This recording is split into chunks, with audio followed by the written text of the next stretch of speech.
બદ્રીનાથના મંદિરનો ઇતિહાસ તેની જાણકારી.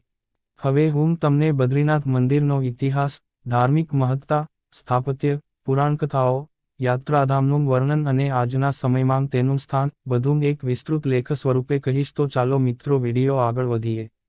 બદ્રીનાથ મંદિરનો ઇતિહાસ અને તેની જાણકારી. પ્રસ્તાવના. ભારતને તીર્થોનો દેશ કહેવામાં આવે છે. અહીંના દરેક પ્રાંત, દરેક નદી, દરેક શિખર પોતામાં કોઈને કોઈ દૈવી પાવનતા સમાવે છે. હિમાલયના હૃદયમાં સ્થિત બદ્રીનાથ ધામ હિન્દુઓનું સર્વોચ્ચ તીર્થ માનવામાં આવે છે. ચારધામ તથા છોટા ચારધામ બંનેમાં તે અગત્યનું સ્થાન ધરાવે છે. ઉત્તરાખંડના ચમોલી જિલ્લામાં આવેલો આ પ્રાચીન મંદિર ભગવાન વિષ્ણુના અવતાર બદ્રીનારાયણને સમર્પિત છે. યાત્રાળુઓ માટે બદ્રીનાથ માત્ર એક તીર્થ નથી, પરંતુ મુક્તિનો દ્વાર છે. એવું માનવામાં આવે છે કે અહીં માત્ર દર્શનથી જ મનુષ્યના સર્વ પાપ નષ્ટ થઈ જાય છે. ભૂગોળ અને સ્થાન. બદ્રીનાથ મંદિર સમુદ્રથી આશરે 3133 મીટર (10,279 ફૂટ) ઊંચાઈએ સ્થિત છે. નાર અને નારાયણ પર્વતોની વચ્ચે તથા અલકનંદા નદીના કિનારે તે સુશોભિત છે. નજીકમાં તપ્તકુંડ અને નારદકુંડ જેવા પવિત્ર કુંડો આવેલા છે, જ્યાં યાત્રાળુ સ્નાન કરીને દર્શન માટે જાય છે. શીતકાળ દરમિયાન ભારે હિમવર્ષાને કારણે મંદિર બંધ રહે છે અને ભગવાનને અખાતે સ્થાપિત કરવામાં આવે છે. પૌરાણિક કથાઓ. 1. નાર અને નારાયણની તપસ્યા. સ્કંદ પુરાણ અને ભાગવતમાં વર્ણવાયું છે કે હિમાલયમાં નાર અને નારાયણ ઋષિઓએ અત્યંત કઠોર તપસ્યા કરી હતી. ભગવાન વિષ્ણુએ નારાયણ રૂપે અહીં ધ્યાન કર્યું અને આખી જગતમાં ધર્મસ્થાપન કર્યું. આથી આ સ્થળને બદરીવન કહેવામાં આવ્યું.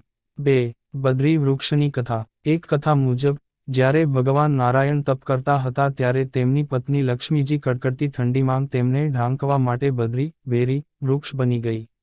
તેથી આ સ્થળને બદરીનો નાથ કહેવામાં આવ્યું. 3. પાંડવોનો સંબંધ. મહાભારત મુજબ પાંડવો સ્વર્ગારોહણ યાત્રા માટે ગયા ત્યારે તેમણે અહીં દર્શન કર્યા હતા. દ્રૌપદીએ પણ તપ્તકુંડમાં સ્નાન કર્યું હોવાનું કહેવાય છે. 4. અલકાનંદા નદીનું મહિમા. અલકનંદા નદી ગંગાજીની એક પવિત્ર ધારા છે. માન્યતા મુજબ, ગંગાને ભૂલોક પર લાવવા માટે ભગવાન શિવે તેને પોતાની જટામાં ધારણ કરી હતી. ત્યારબાદ તેના 5 પ્રવાહોમાંથી એક ધારા અલકાનંદા બનીને બદ્રીનાથ પાસે વહે છે.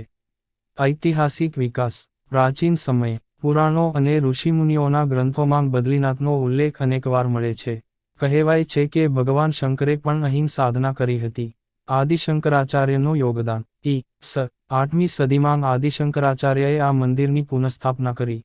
તેમણે મૂર્તિ નારદકુંડમાંથી બહાર કાઢી અને તેને ગઢવાલ પ્રદેશમાં સ્થાપિત કર્યું. શંકરાચાર્ય દ્વારા જ ચારધામ યાત્રાનું મહત્વ સ્થાપિત થયું. મધ્યયુગ. મધ્યયુગમાં ક્યારેક કુદરતી આફતોને કારણે મંદિર નુકસાન પામ્યું, પણ સ્થાનિક રાજાઓએ તેનું પુનર્નિર્માણ કર્યું. ખાસ કરીને ગઢવાલ રાજાઓએ મંદિરની સેવા માટે અનેક દાન આપ્યા. આધુનિક સમયે. 19મી સદીમાં ગઢવાલના મહારાજાએ મંદિરનું પુનર્નિર્માણ કરાવ્યું. આજે મંદિરની વ્યવસ્થા બદ્રીનાથ કેદારનાથ મંદિર સમિતિ સંભાળે છે. મંદિરની સ્થાપત્ય કળા. બદ્રીનાથ મંદિર ઉત્તર ભારતીય નાગર શૈલીમાં બનેલું છે. મુખ્ય ગર્ભગૃહમાં કાળા પથ્થરની 1 મીટર ઊંચી ભગવાન બદ્રીનારાયણની મૂર્તિ છે. મૂર્તિ 4 હસ્તવાળી છે, એક હાથે શંખ, બીજામાં ચક્ર, ત્રીજા હાથે ગદા અને ચોથા હાથે પદ્મ.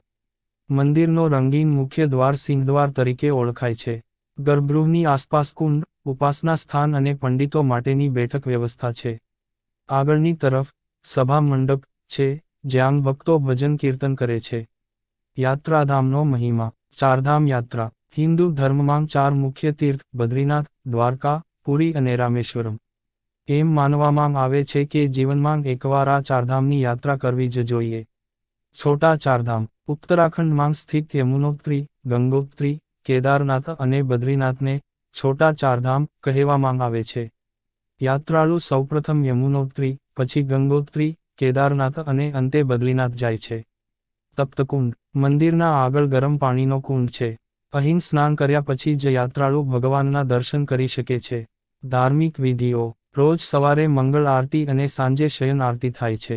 8 મુખ્ય ઉત્સવો અહીં ઉજવાય છે, ખાસ કરીને માતા મંગલ આરતી, બલભદ્ર જયંતી, બડોદી, બંધારણ વગેરે. અન્નકૂટ અને કાર્તિક પૂર્ણિમા વિશેષ મહત્વ ધરાવે છે.